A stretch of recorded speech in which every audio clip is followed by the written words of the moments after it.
komplekts jauno zemeņu audzētājiem. Šajā komplektā jūs saņemsiet augšanas maisu. Maisā iestādīts 6 stādi agrās. 3 agrās ir Flair vai Flyer, 3 vidējās Porlando, īpaši izturīgs pret slimībām. Komplektā vēl ir mēslošanas līdzeklis, ar ko mēslot, un ar ko arī mēslot, papildus mēslojums. Un instrukcija ar kalendāru, kā darīt, ko darīt un cik darīt. Pēc 60 dienām jaunie zemeņu audzētāji ēdīs ogas. Tātad mums būs jārīkojās pēc instrukcijas. Mēs noliksim maisu uz zemes. Ja?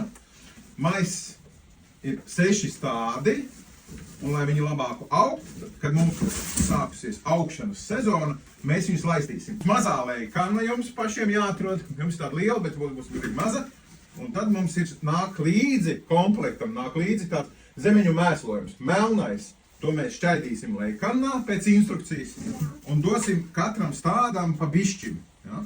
Tev 6 stādi, tev vajadzēs apmēram 2 litrus ūdens. Ja? 2 litrus ūdens un 3 korķīšus no šitā. 3, 4. Ja? Tad katram stādam ieliesim pa bišķim. Ja? Un galvenais, lai mēs viņus nepārliekam. Bet vēl galvenākais, lai viņus arī dabū ūdeni. Ja. Labi? Un tad, kad būs jau zemes paaugušās lielākas, tad mums baltā pudele būs. Un tad no baltās pudeles mēs apsmidzināsim lapas. Vai ir skaidrs? Jā.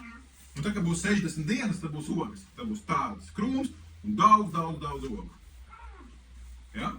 Marta vidū es būšu ciemos un sāksim darboties.